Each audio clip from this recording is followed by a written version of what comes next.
but the crits coming through from Kramer almost gets rid of Peanut. That's it. The Nexus will go down 33.5 minutes. Afreeca Freecs not just deliver the first game loss to SK Telecom, but they take them down. Oh, microphone was muted. All right, we are here now on LCKNOW. Welcome to the show. I'm your host, Jonny Esports. This show is dedicated to talking about Korean League of Legends while we're here sitting in North America because someone's got to do it in English, and I plan it to be me. So some housekeeping stuff out of the way to get it started. Shirts, Jonny Esports shirts are available over on Redbubble, so go there, go check it out. Enjoy the cool different designs that I made and stuff. It does help support the show, everything you buy there. Or alternatively, there are the limited edition shirts which you can buy at retouchmedia.com. Links for that stuff is below. Again, there's only 24 of those limited edition shirts, so feel free to check those out. But again, Redbubble, you can get these shirts. You can get hoodies.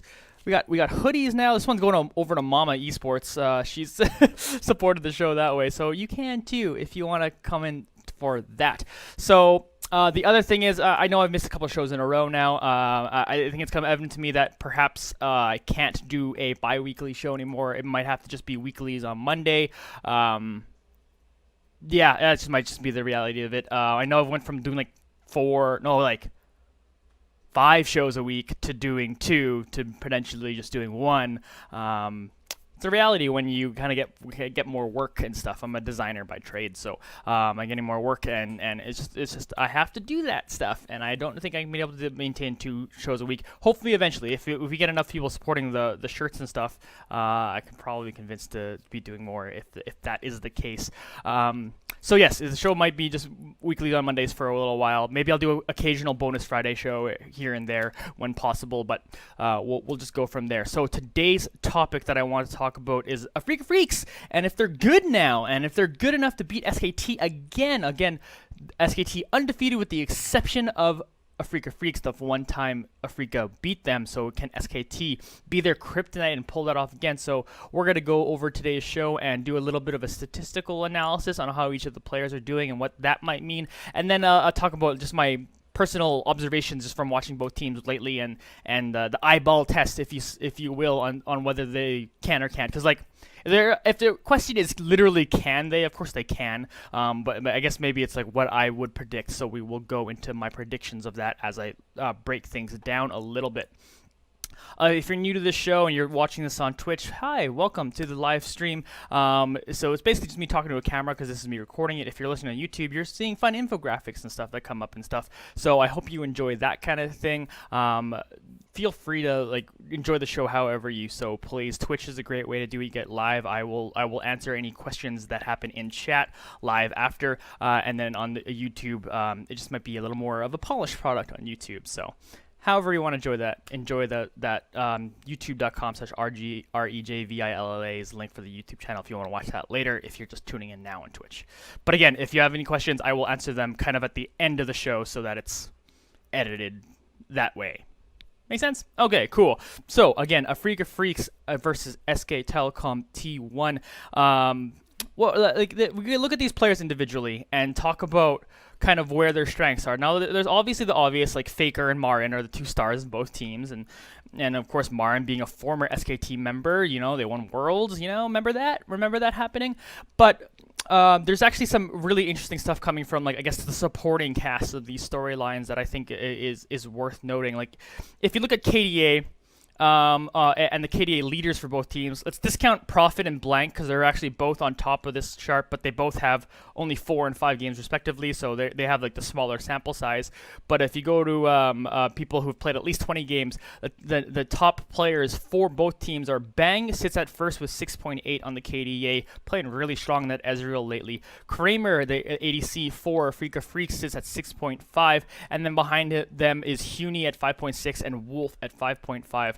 So if you're looking at that, Kramer is the only person that kind of cracks this top list when it comes to KDA. Interesting enough, of course, we talked about Marin being maybe the superstar for Afreeca. He's actually near the bottom of this list at 3.0. Only behind him is Tucson, the support for Afreeca Freecs, at 2.9. So it's not a big KDA getters are on this team, but that doesn't necessarily mean everything. Obviously, that's not KDA is especially with people who just care about this in solo queue, it's not the most important stat in the world, but it is something to know, because normally you see kind of like your stars at the top of this list, but Faker sits at the middle with 4.6, which alone is still a good KDA anyway. But there comes the interesting thing. Well, Bang and Kramer might be a very, very interesting matchup here as we go forward. If Bang just keeps on playing that Ezreal, if Kramer can improve on his laning phase and be able to translate this into more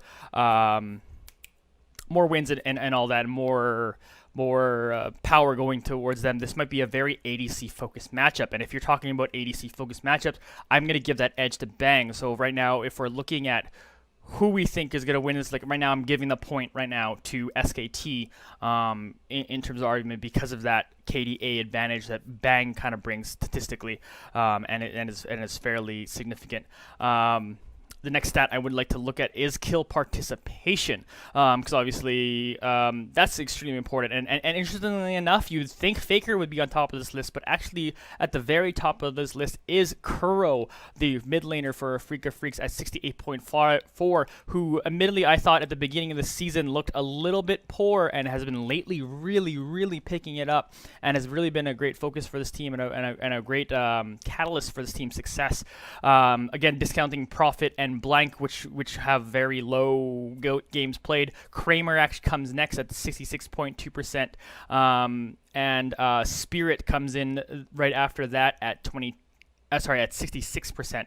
So Afreeca Freecs actually, their top players are more near the top of the kill participation charts, which is very interesting to see. What we can kind of draw from this, like, because Faker sits in at 65.2, being the highest for SKT that isn't Profit or Blank. So what we can kind of draw from that is that SKT actually spread out their kills a little bit more significantly, because, like, again, Faker not really sitting near the top of that KDA list, but sitting kind of everyone's kind of sitting around the 65 to 64% mark for kill participation for SKT. So for me, that what that says to me, this kind of a statistic, is looking that maybe SKT is a more spread out team, and that brings them multiple threats, or Kuro is hard carrying. But if you do the eyeball test on this team, when you watch the Afreeca Freecs games, you don't really feel like, oh, this is a Kuro hard carry team. So with all that being said, I think this just looking at these stats for kill participation, I think is extremely interesting. I think it's interesting that, like, again, we talk about superstars. Marin sits at 65.4, basically around where the rest of SKT is with their team. So Kuro is actually going to be a huge point. So that matchup between Kuro and Faker might be a gigantic thing in this game, which, again, you probably have to give it up to Faker for that, because Faker's probably the best laner in the world, probably the best player in the world, right? So I'm probably looking at how they spread out their kill participation. If Kuro needs to have more kill participation for this team to continue having success like this, it's going to be harder when that's up to making that happen with Faker. So one more stat I'd like to look at, CS per minute. I really believe CS per minute is one of the more relevant 1v1 stats when it comes to laning phase, because I really feel like obviously it doesn't count for supports because they're not getting a lot, and it obviously doesn't count for jungles because they're not going to get as much as the solo laners, but it does show kind of your consistency to keep the CS per minute up. Faker I shouldn't say of course, but Faker leads this category at 9.3. Afreeca Freecs is right behind him at 9.2, tied with Huni as well at 9.2. And there we go. We finally see Marin at the top of one of these lists at 9.1. Bang following him up at 9.0 for SKT. So it's kind of a mixed bag on this. Earlier, again, I mentioned, like, oh yeah, okay, that matchup versus Faker versus Kuro might be pretty important if that kill participation needs to stay the same for how Afreeca Freecs plays, and Kuro sitting at 8.4 CS per minute. Very, very good if you're in solo queue, but maybe not nearly as much as like some of these other guys, these other pros sitting at 9.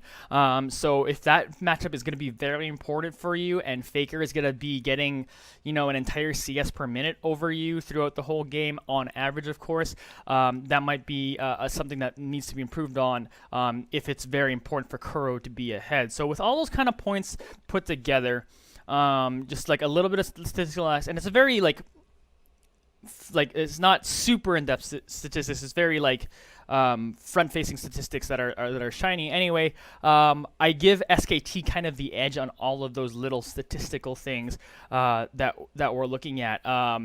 It's funny because, again, we looked at kill participation, and if I was going like, oh yeah, kill participation, Fager's on top of that, that's just how this team rolls. You know, I'm sure if we did this with TSM, Bjergsen would be very, very high up on there, you know, that kind of thing.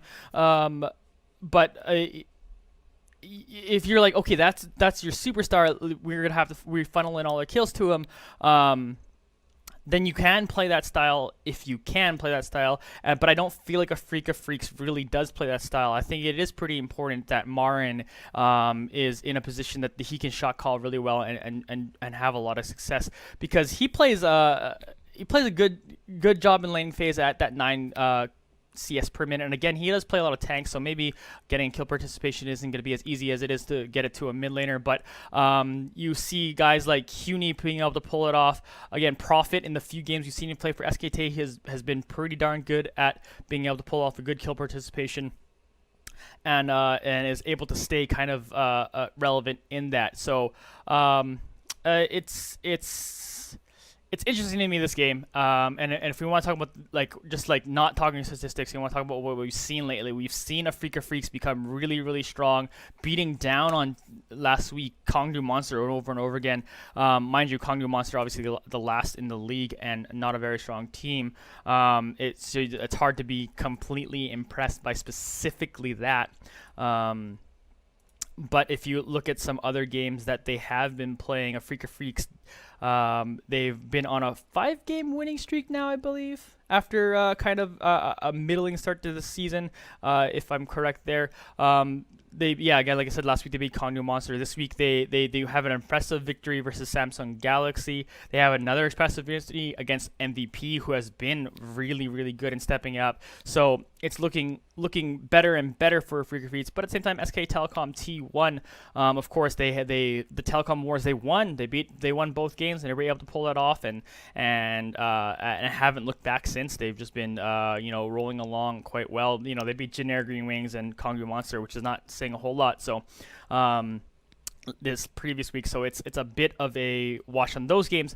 But again, if I'm going to put money down in betting, I'm keeping my money on SK Telecom T1 for this game. I think Afreeca Freecs have been looking really, really great lately, and obviously they have the ability to pull this off, and that will be the match of the week to watch, and I think it'd be interesting. But let me know what you think about all those stats and comments and stuff and questions below, and I'll be sure to get to them, and we can chat a little bit. That brings us to the standings now in the league. SK Telecom T1 sitting at tops with 11-1 record. KT Rolster now fall down to 9-3, still good enough for second place. Samsung Galaxy right behind them in 8-4, tied for 4 with 7-5 records are MVP and Afreeca Freecs. Longzhu Gaming at 6-6, Rocks Tigers at 5-7. BBQ Olivers fall all the way down to 8th place now, sitting at 4-8. They need to pick up some wins to try to avoid being in the conversation of worst league, because I had them sitting as maybe a top 4 team. So, or top 5, I don't know, crazy. Generic Green Wings at 2-10 are in 9th place, and Kongdu Monster is sitting at last at 1-11. So that's it for LCKNOW. That's it for everything. Again, let me know what you think about the matchup between Afreeca Freecs and SKT, and if you think there's anything else we should look at, and anything else we should be talking about. That's it out of me. I again am Jonny Esports. Please feel free to buy clothes and support this show, and support me in whatever endeavors I'm doing. Again, that's available or Redbubble, link below, as well as the limited edition shirts on retouchmedia.com. Link for that is also below. Again, 24 of those shirts are only being made. They're being printed, so it's a pre-order essentially to be putting in right now. And there's that. But get shirts, or get sweaters, or get mugs and stuff. Get whatever. Just help support the show, and they're awesome. They're sweet. I'm super excited that I got the shirt in. I'm gonna step back a bit. You can maybe see a little more of it. Because it's like the dress in the ad there, but I'm not wearing a dress. I don't know how to prove that. Can I stand up taller? I don't know. Whatever. Anyway, I'm out of here, guys. We'll see you next week. I look forward to watching SKT versus Afreeca. It should be fun. All right. Bye, everybody. Peace.